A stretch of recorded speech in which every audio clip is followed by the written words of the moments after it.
बांग्लादेश में विधर्मियों ने जानते हो क्या किया? एक दीपू चंद्र दास नाम का एक लड़का था।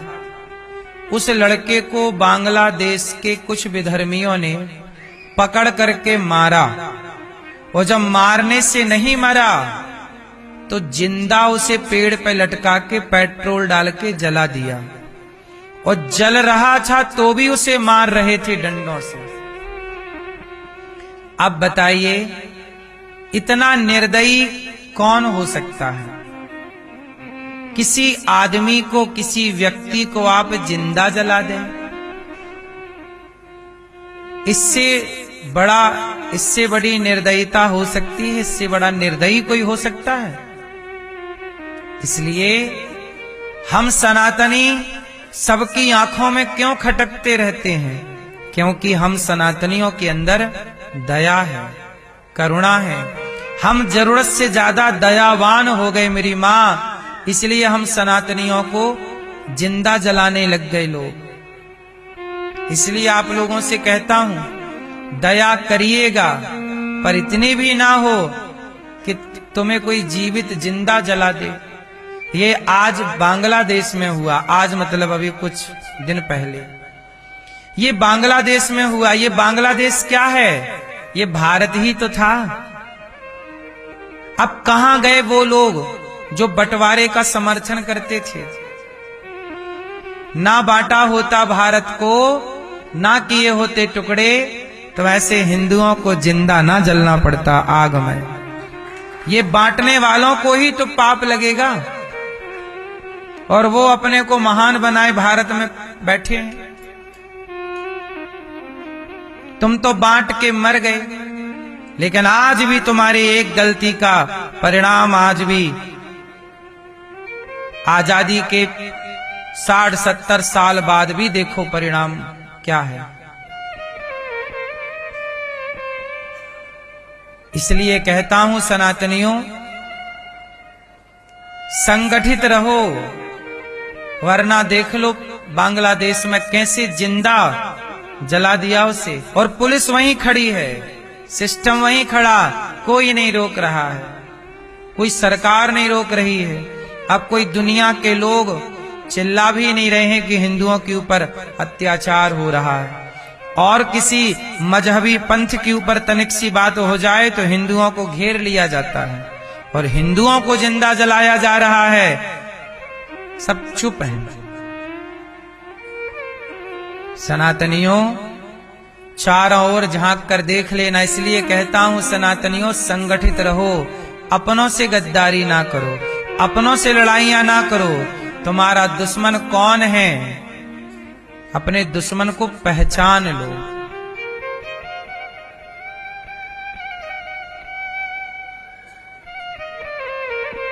इसलिए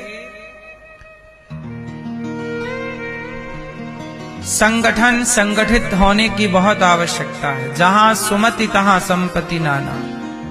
धर्म क्या है? मनुष्य मात्र का धर्म है परहित, सरिस धर्म नहीं भाई। परोपकाराय सताम विभूतया। परोपकार, परहित सबसे बड़ा धर्म है। सबकी सेवा कीजिए। हम सनातनी कितने अच्छे हैं कि हम किसी के प्रति ईर्ष्या द्वेष रखते ही नहीं, सबको गले लगाते हैं। लेकिन हम जिन्हें गले लगाते हैं वो हमसे ईर्ष्या रखते हैं, वो द्वेष रखते हैं। हम लोगों को आजादी के बाद क्या पाठ पढ़ाया कि हिंदू, मुस्लिम, सिख, ईसाई हम सब हैं। ये पाठ हिंदुओं को पढ़ा दिया, लेकिन उन लोगों को नहीं पढ़ाया। मंदिरों में गाना बजने लग गए, सबको सम्मति दे भगवान ईश्वर। ये आवाजें मंदिरों से तो आने लग गईं, क्योंकि हिंदू चाहता है शांति। हिंदू चाहता है शांति, शांति प्रिय लोग सनातनी हैं। इसलिए मंदिरों से आवाज आई कि ईश्वर, अल्लाह तेरो नाम। लेकिन किसी मस्जिद मदरसे से आवाज नहीं आई कि ईश्वर अल्लाह तेरो नाम सबको सम्मति। ये वहां से आवाज नहीं आई, केवल मंदिरों से आई। क्योंकि मंदिरों में आप शांति की बात करने लग गए और वो अंदर ही अंदर क्रांति की तैयारी करने लग गए। तुम शांति लिए बैठे थे और वो क्रांति लिए बैठे थे। इसलिए कहता हूं कि शांति याद रखना दोस्तों, याद रखना मेरी भाइयों, मेरी बहनों, मेरी मां, शांति भी क्रांति के बाद ही आती है। इसलिए शांति की बात जरूरी है।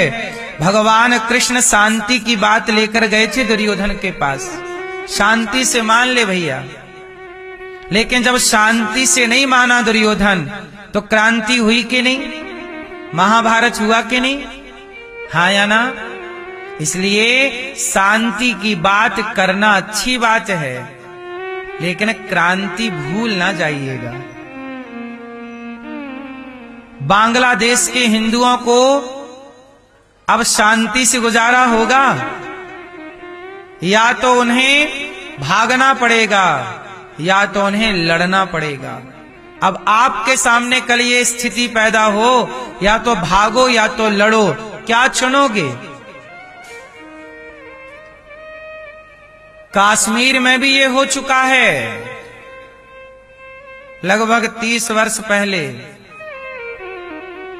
वहां भी ये ऑप्शन था, या लड़ो या तो भागो। तो हिंदुओं ने भागना चुना और भाग गए। अरे भागे थे जितने लोग, इतने लोग लड़े होते तो उन लोगों को भगा दिया होता। भागे तो अपना सब गवा दिया। हिंदू, अच्छा सच बताओ, हिंदू भागना जानता है कि लड़ना जानता है? सच बताओ, हिंदू की स्थिति क्या है? हिंदू क्या है? हिंदू के अंदर ना खून ठंडा हो गया है।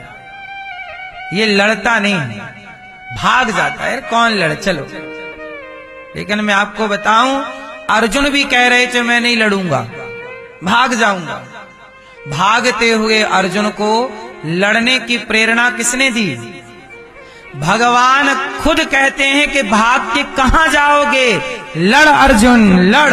और जो लड़ता है उसका साथ भगवान देते हैं, हूं मैं, तो लड़। इसलिए पानी वानी भर रहा हो बॉडी में थोड़ा सा, है ना,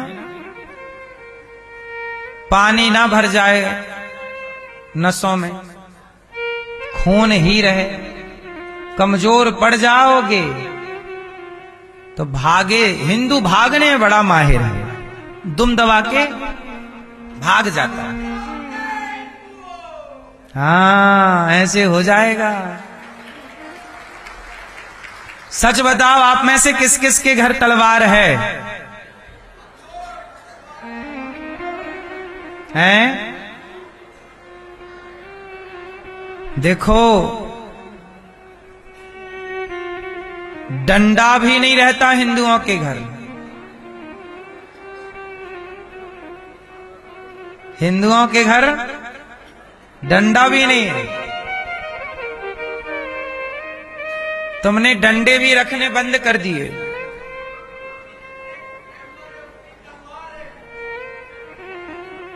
इसलिए हम आपको 100 बात की एक बात कहें कि आपकी डिग्रियां, आपकी जमीन, आपकी जायदाद काम ना आएगी।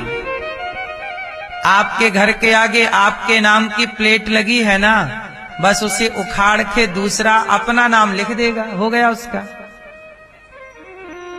आपके खेत पे आके वो खड़ा हो जाएगा, कह देगा ये हमारा, तुम्हें भागना पड़ेगा। पाकिस्तान कितना बड़ा था, कितना बड़ा भूभाग था, और वहां हिंदुओं की खेलती हंसती आबादी थी। हजारों साल से वहां हिंदू रहा करते थे। पल भर में बंटवारा हो गया, सबको खेत घर छोड़ के आना पड़ा कि नहीं? बंटवारा इसी शर्त पे हुआ था कि पाकिस्तान में मुसलमान रहेंगे, हिंदुस्तान में हिंदू रहेंगे। तो पाकिस्तान से तो खदेड़ दिए गए हिंदू। यहां से जाने के टाइम बापू को बुखार आ गया, बोले यहां से नहीं भेजेंगे। हैं?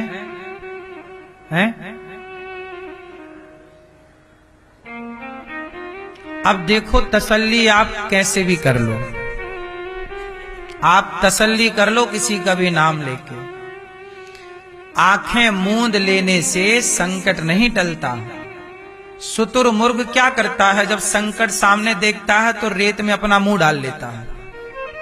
उसे लगता है हमें नहीं दिख रहा है, मतलब सामने कोई संकट नहीं है।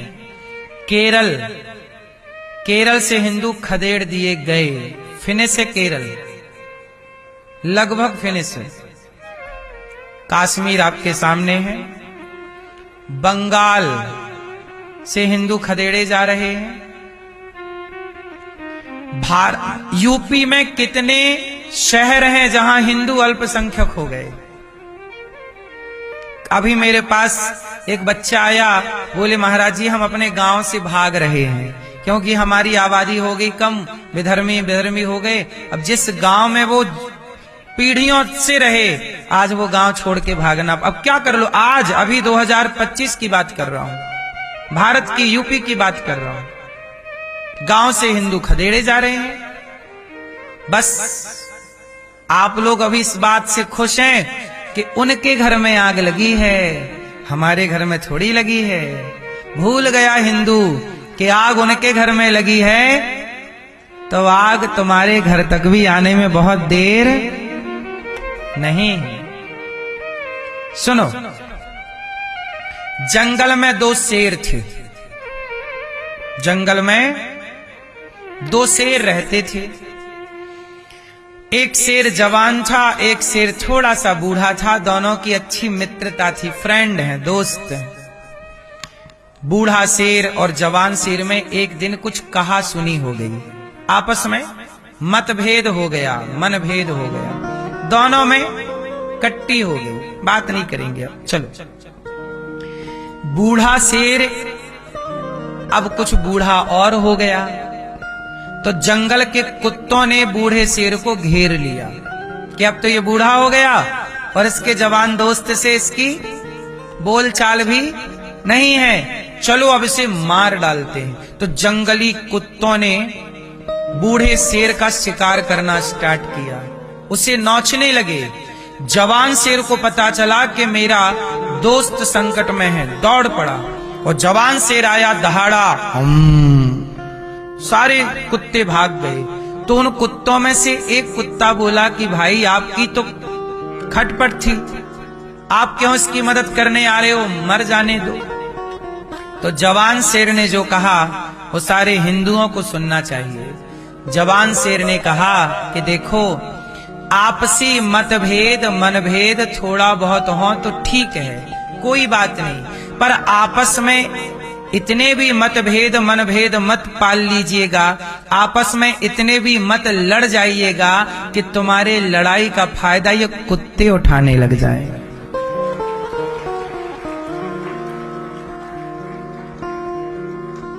मेरे सनातनियों, हम आपस में ना लड़े होते, आपस में मतलब ब्राह्मण क्षत्रिय वैश्य शूद्र, हम चारों यदि संगठित होते तो क्या हमें मुगल कभी गुलाम बनाते, अंग्रेज कभी गुलाम बनाते? हम गुलाम इसलिए बने, हम आपस में ऐसे लड़ गए कि हमारी लड़ाई का फायदा कुत्तों ने उठा लिया। हमारी लड़ाई का फायदा किसने उठाया? जोर से। इसलिए आज मुझे वचन दीजिए कि कितने सनातनी ब्राह्मण क्षत्रिय वैश्य शूद्र ये सब भूल करके एकजुट होकर के रहेंगे।